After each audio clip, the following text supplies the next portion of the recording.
So this Kia obviously needs a door handle. I do have a new door handle that actually came with the car, but notice there's no lock in it, and there was no key for this car when I got it. But I did get a ignition cylinder, and I figured, what's the point of having two keys? You could just make everything match. Cut this out because I'm not a U-pull. I can actually do what I want in my own yard. Very easily just remove these handles and pull the lock cylinders out.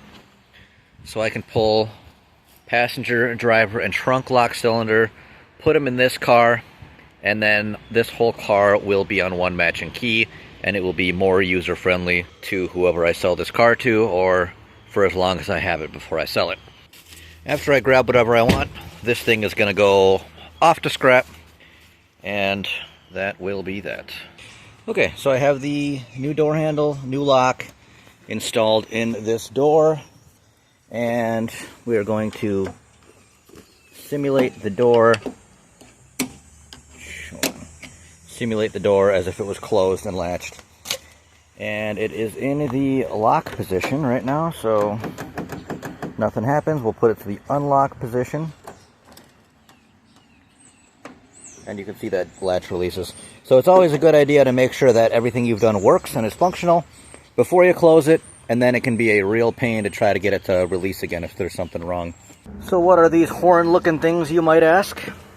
Well, this is the spare tire carrier that mounts to the bottom of the vehicle. Underneath there, that's what actually holds the spare tire. So there's 4 bolts that actually hold this one on, and this one came off this car. It had a broken cable on it, so I was able to just pull the one off there, which has a good cable. I've already rolled it down and everything. So I'm even going to go through the extra effort to replace the spare tire carrier, so I can put things back here and not have the spare tire take up the entire cargo area. So I wanted all of the locks on this car to match, so people don't have to use 2 separate keys. It's just one key, everything's easy. And the last lock was the trunk lock. On this one, not hard to get out because I can just cut a hole to get it. But on this one, I had to disassemble it nicely.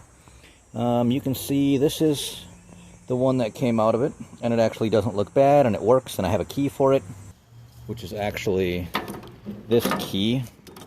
So this key goes in and will turn, as you can see. But this one was just completely filled with filth and corrosion, and it took me about half an hour of cleaning it and lubing it and, you know, very gently extracting erosion. And now I have a working trunk key. Now I can put this trunk lock in the red one, and then passenger, driver, ignition, and trunk will all be on the same key.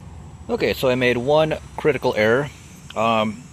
This lock is actually longer than this lock, so if I try to stick this lock into the red Kia, it doesn't stick out far enough to put the key all the way in past the little housing. So all I basically have to do, it's supposed to be a non-serviceable item. I've rebuilt plenty of these back when I was a locksmith. So I've taken apart both cores, and all I have to do is swap the wafers from this one into this housing, put it back together, and then I have a lock that will work in the red one that came out of the silver one. So this last wafer was really stuck in there, and in order to get it out, it ended up bending. And if you look real close, there's a number 2 printed on there, so that's a number 2 cut. So out of these other wafers from the other lock, I can find one that also says number 2, like this one. And I can just use this wafer to complete this lock. Alright, now that I have the lock rebuilt to match this key, we know we've done it right when we can stick the key in there, and all of the wafers will sit flush, which means the cylinder has nothing binding it up, and it will turn inside of the housing there. If anything was wrong, then we'd get something that looked kind of like that, and that's what actually keeps the lock from turning.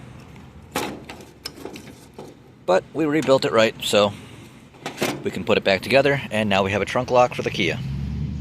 So I have the trunk lock in, and this housing is significantly farther out than the other one. So the piece that goes around here, this key can actually go all the way in and unlock and lock it. So that's all good.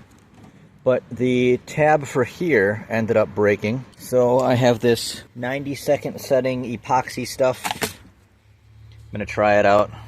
Sets to 90 seconds, bonds, all the usual stuff. Glue that back in there, and if it holds, great. If it doesn't, I'll just have to get another trim piece or do something else. No big deal. But we're gonna let that sit for more than 90 seconds because I laid it on a little thick, but we'll see how that goes. And then I can put that cover back on, put it all back together, and running out of stuff to fix on this car.